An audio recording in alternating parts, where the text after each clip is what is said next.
Good day, guys, and welcome to Scholarships and Lifestyle with Ash. And today, I'll simply be giving you pre-application preparations for studies abroad. That is talking about the basic things or requirements you should have handy even while you prepare yourself mentally that you are going to embark on scholarship applications to study abroad. Meanwhile, a very special appreciation to all our subscribers. If you are joining us for the first time, please don't forget to hit the subscribe button. And for those of you who have always been with us, thank you so much for your support. Now, the moment you conceive within yourself that you wish to study abroad as a student, there are some basic things you are supposed to get ready. And one of the first and most important things is to ensure that you get for yourself an international passport. Whatever part of the world you may be, getting that means through which you can be permitted to do inter-country travel. That is your first pass, that's your first ticket to studying abroad. So ensure, especially for countries within the sub-Saharan African region, let me be specific to where I'm coming from, Nigeria. If you wish to study abroad, one of the first and primary requirements you must have is an international passport. Once you get that proper means that allows you to do inter-country travel, the next thing you should do is to ready all your previous academic credentials. If you have had a degree program, then your statement of result must have been ready. And if you have had a convocation, then your certificate should be ready. There are certain scholarship bodies that come and they require you to have your original certificate, not a statement of result, because convocation is a yearly thing. Just like matriculation, convocation is a yearly thing. But I understand for peculiar reasons and in some institutions, convocations do not happen as a yearly event. Sometimes they are meshed together across years. And so you do well when your certificate is requested for to state the peculiar nature of things in your institution, just so the awarding body is up to date. All transcripts should be made available. If you have had your first degree, you have had your master's degree with the necessary certificates all available, your transcript should also be made available. You are required as a third step to ensure to meet up English language requirements. There are so many English language requirements, from test of English as a foreign language, to the International English Language Testing System, to the Graduate Record Exam, to the Scholastic Aptitude Test. These are all international English requirements. And they come at an amount. So if you are ready to invest in your future, then you should be ready to take these exams and pass them with the minimum grades agreed upon or stated by your institution to actually qualify for the English language requirement. Because you may be given a conditional offer of admission, but if you cannot prove to them that you have this good, you have passed this English requirement, you may not be given the unconditional offer of admission, which is what you basically be needing to begin your studies abroad or to even tender before the scholarship awarding bodies. If you are from Nigeria or you are from the West African region, the West African Senior School Certificate is one, WAEC, is one that is being accepted, especially by most institutions in the UK. So you have to get it ready as well. Remember, I didn't make mention of NECO. If you are within Nigeria, I didn't make mention of NECO. So WAEC is what I made mention of.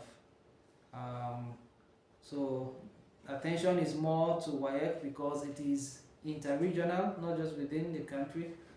If you have only a NECO result with you, that's from the Nigerian Examinations Council. If you have only the NECO result with you, then you may need to take any of these foreign or international English requirements.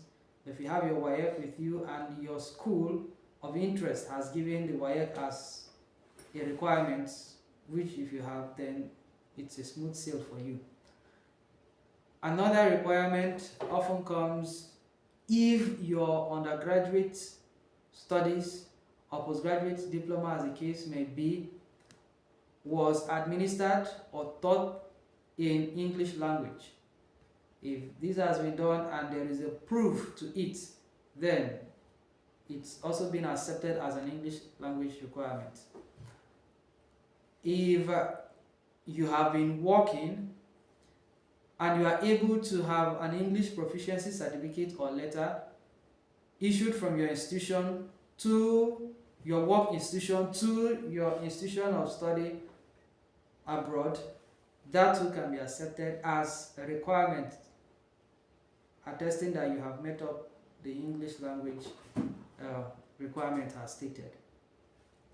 Moving away from the English language requirement, you are expected as a fourth means of preparation to learn how to write and prepare your letters of intent or statement of purpose.